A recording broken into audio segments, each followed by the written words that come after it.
and welcome. Today, it's my pleasure to introduce two senior leaders from the Art of Living family. I have with me Janhavi Wadhwani, who has been an Art of Living teacher for over 22 years. I also have with me Dr. Jagpreet Chhatwal, who is a faculty at Harvard Medical School and a researcher at Mass General Hospital. He is a volunteer with Art of Living.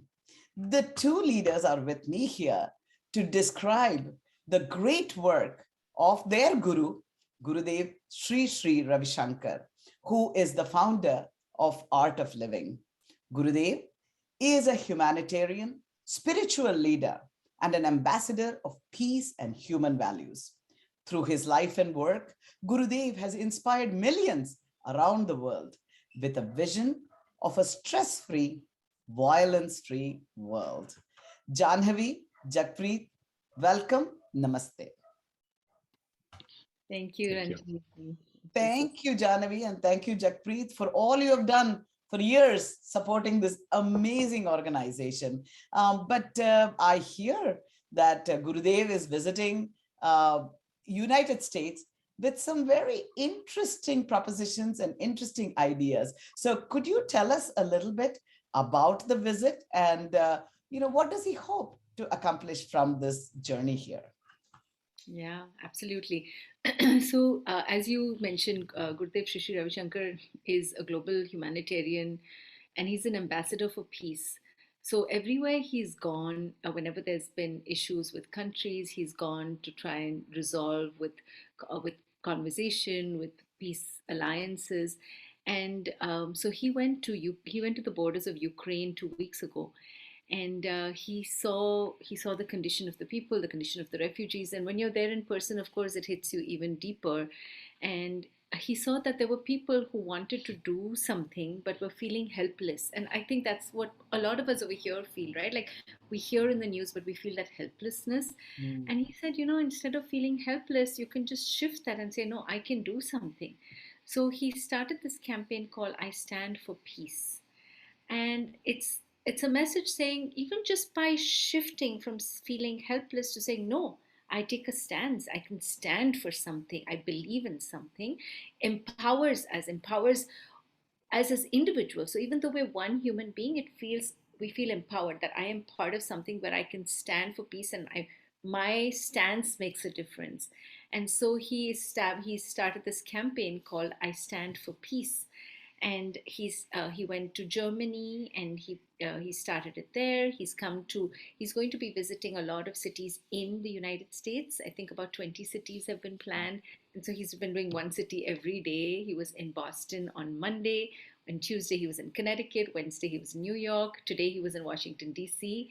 And so everywhere, the really strong message is that we shouldn't feel helpless. We mm, can stand for peace. right. No. Right, that's standing for peace. I mean, I think that is the need of the hour, and it is just this is what makes Gurudev so special, that he doesn't just give up and say, "Hey, we should feel frustrated about what's going around." He has hope, and I know that, being inspirational as he is, I think he's giving us a message that there is hope and peace can reign. But I know that he just didn't go to the cities and meet with people, but actually interacted, went to Harvard and actually had a session at Harvard Medical School. So, Dr. Chatwal, could you tell us a little bit about that interaction and what motivated him to meet with faculty and researchers at Harvard? Yeah, sure. So, very specific talk. The topic he chose was how do we build emotional resilience in these turbulent times? And this was a conversation between Gurudev and a Harvard psychologist, Susan David, who has a best-selling book on emotional agility. So this was a conversation about what do we need to do to build ourselves stronger in these, especially in today's tough times. And we have seen that in the last 2 years with COVID, the pandemic lingering around. It's not just the epidemic or the pandemic of the COVID, it's also the mental health crisis that is following that COVID. and it's impacting everybody's life around us.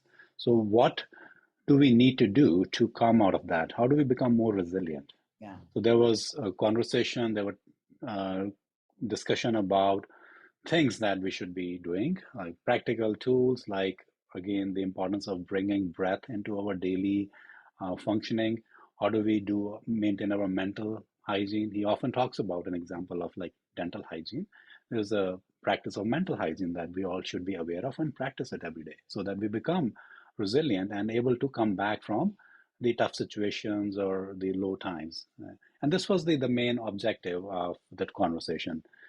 And during that visit, he also interacted with many faculty within the Harvard community. Many of them have been doing research on mindfulness, yoga, meditation.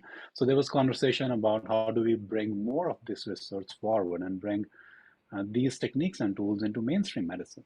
And as we know, that depression is is on the rise, and instead of just relying on drugs or medicines, we have these tools that many people can benefit from, and bringing it to mainstream would be something that we as the community should be focusing on. That's fantastic. I think the ancient wisdom has been with us for so long, and I think our sages for years had focused that first you fix your mind, then the around you will automatically be beautiful. And I think we've been going the reverse way from out to in. So I think this is a great thing, and to see how to integrate it within the expert research that comes out of Harvard, I think that is really fascinating, Dr. Chatwal, and I'm glad that that happened. And now I know that not just Harvard and not just the faculty at Harvard, but he's been meeting with several other leading people who are big influencers in the space of mental health and health in general. So could you tell us a little bit about that and the interactions that he has been having? Sure. Before I move on to that, Ranjaniti, I wanted to actually highlight something that to continue with what Jag was saying was that um, it's amazing that today, in today's day and age, because of Benson Henry Mind Body Institute and other places, so we partnered with Benson Henry Mind Body Institute, which is part of Harvard, for this event. That in the past 10, 15 years, there's so much more research that is now available for us to validate all of our practices. So just as you said, Ranjaniti, that in the our sages have been saying these things for years, like the transformation is to come from within, and use practical tools that can move emotions from anger to love, to from hatred to compassion. We can move all these emotions. But what was really cool about this Harvard event was the validification that there is so much research now that validates all the things that our sages have said. And I'll give you a simple example, that when some of the yogic practices, we take the breath in and we hold the breath for some time. So research now shows that even that holding the breath forms healing inside the body through that process, and they have enough evidence to show that. And then in the release is where you're releasing the toxins and you're releasing the negative emotions. So it's we're at a juncture in time where our ancient wisdom, for those who valued it, Yeah. it's like a feeling of like wow, I'm so grateful that I've had these tools and techniques. And for those who not practiced it before, it's a great time to start. And so coming back to his tour this time, today I attended his virtual live session on the conversation that he had with Surgeon General Vivek Murthy and Dr. James Doddy, who had started the Center of Compassion at Stanford University.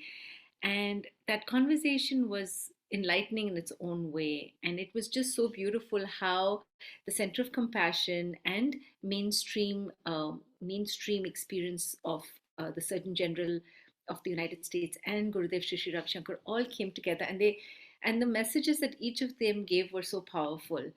The conversation was on mental health in the youth, and so it was happening at George Washington University, and very, very Oh, inspirational. wow, wow, that's. I think especially the youth. I mean, I think Surgeon General himself talks about the impact that I think early meditation had on his own life. I remember that he talked about Vipassana, I think, but just meditation, giving such an impact on his life. So that is really, I'm so glad that you're talking with top influencers like Yeah. them, so that these good ideas, that should be integrated in daily practices. If the Surgeon General could recommend meditation, I think that would be a great thing. Yeah, go ahead, go ahead. Actually, one important point that struck with me from today's conversation was, so Surgeon General has actually published a book on loneliness. And I have to share this one thing that stuck with me from that initial part of the conversation was that um, loneliness, we normally think is something that exists for like maybe older people Mm, or people who live on their own. But the loneliness that we talked about today was that people who apparently from the outside have perfect lives, right? Like some of us who have, we may think that, oh, on the outside their lives are perfect. Maybe they have a family, they have friends, they are in a relationship, they have a good job, good everything, surrounded by people. But people like that are also feeling lonely, and they also face shame to feel that they're lonely, so they don't reach out to others. But all of that stems from that feeling of that inner connection, that mm, inner sense of belongingness. So whether you're living on your own, you can still feel like you're comfortable, you're not lonely, you feel happy and at ease. And you right. may be living with other people and feeling lonely. So it's so beautiful how all of that comes together with having that inner connection. And what Gurudev explains with the breathing exercises, with the meditation, with the practices, is that by doing all of this, you can feel that inner connection. And if you feel that inner connection, you feel that connection with everybody around you and the world around you. Beautiful. I mean, I think maybe then I should just go over to you for that next question about, really, you've been an art of living teacher for 22 years now, and you probably have experienced and seen the transformation in your students. Could you highlight maybe a couple of great moments that I'm sure every transformation is amazing, but maybe a small moments that people might think about and really tell them why they should meditate and why breathing and all of that could be very impactful, especially in today's day and age. Yeah, I'm sure Jag will also have something to contribute, maybe of your own experience, right, Jag?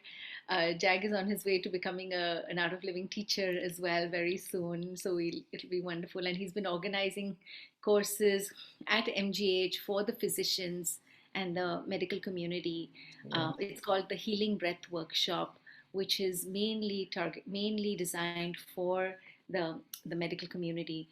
And Jag, I guess it's like that whole burnout that happens, right, with the work. When you're giving, like some of our professions, like being a physician, being a teacher, right, you give so much of yourself. You're expending all of, you start off feeling inspired, right? We start these professions feeling inspired, like I want to do something good for the world. But then as we go along, we get drained, right? We get burnt out. So having breath, a breathing practice that you do regularly, not just, once in a while, something that you do every day regularly, something that nourishes us. It helps us come back to that space of inspiration, that space where we really started our lives with, where we had that enthusiasm to do more, that enthusiasm to make a difference. Mm. Instead of being dried out, like we can live. And age is just a number. It doesn't matter. And you live like that too, Ranjani. I see you inspired all the time. It doesn't matter. You could be 50, you could be 60, it could be whatever age. You could be 90. But if we have that fountain of enthusiasm, it's really like the secret fountain of youth. Sure, sure. That's fantastic. And Dr. Chhatwal, yeah, over to you to tell us Mhm. two things. One is to add to whatever Janhavi says from a medical perspective. I'd love to hear that. And also to ask you, what do you think Gurudev hopes as to be specific outcomes of this trip here? Yeah, absolutely. As Janvi mentioned, we need the burnout is very common in the medical community. It's surprising, and people have seen the pain of on daily basis in their life, in the professional life, and it's we all are connected. So because of that, we cannot be uh, away from the sufferings of people around us. So in that times, how do we come back? How do we charge ourselves as a medical profession, as a community who is serving people who are going through these tough, challenging times? So this is one of the objectives of this Healing Breaths program. We initiated at Mass General Hospital, and we're hoping that this will continue in many other hospitals. So this is a program designed for healthcare professionals, and they can learn tools and techniques to recharge themselves on a daily basis. Again, this is very much based upon the breath and the ancient wisdom that has been there for many uh, centuries, and we want to bring it to the people, to everybody who needs it at these tough times. Now, yeah. I'd love to. That is really beautiful. That is really beautiful. So, is that the outcome that Gurudev wants from this trip? Is to make sure every American is breathing right? It's one of the outcomes. I would say every person. It doesn't matter if somebody's American or Indian or Russian, from Ukraine. Everybody is having that tool. People going through tough times, having such tools and techniques are needed. Right. And another beautiful example that I heard from Gurudev was he was talking about that there are places around us, like spas, beauty parlors. We can go to restaurants or these joints where we can address certain aspects of our health, physical or mental, physical health. But when it comes to mental health, we don't have many such avenues around us. Can we have some like meditation centers around us? People can easily access to go there, charge themselves, and then continue with their daily life. It doesn't have to be like I have to make register in specific course, make an effort to take a weekend off. How do you make these resources more accessible to the community? I hope this is also one of the outcomes that we can achieve as a community. That is really beautiful. So you're saying he hopes to just make this part of our life and not something that's separate. It's not a 10-day course that you go off to or a 7-day course, but just and find those places like the spas and other places where people who might be wanting to get recharged might go. And I think that's a brilliant idea. And I can see that that's a very out of the box thinking from Gurudev. So any final message, Dr. Chatwal, for our readers here? No, well, thanks for having me on this session. Thank you. And I hope they will be breathing better. And I know that, Janhavi, you can go to artofliving.org to learn more about it. And do you have suggestions for, if people are in this pandemic feeling, all the things that you said, whether it's loneliness or anything, where are good resources to get started? Yeah, thank you. Artofliving.org is a great place to get started. We even have an app which has a short meditation, short guided meditation. So even if you feel like you have 20 minutes while you're picking your kids up, you're sitting in the car, you can play that guided meditation and get completely recharged. So, we're not meeting our kids or meeting our families with that tired space. We can feel recharged. Like I was saying earlier, having a breathing or meditation practice that you do every day is quintessential in today's day and age, with social media, with all of the information of download that keeps coming to us from all sides. Like Jag was saying earlier, there was dental hygiene 100 years ago wasn't a thing, but then it has become a thing. Brushing our teeth twice a day, flossing. Same way in today's day and age, with all of the information coming, we need a practice, even 15-20 minutes, where we can clear the mind. So we take an external shower. This is like taking that internal shower. The Art of Living course is just over 3 days for about 2.5 hours each day. And that is a beautiful little nugget way, very accessible.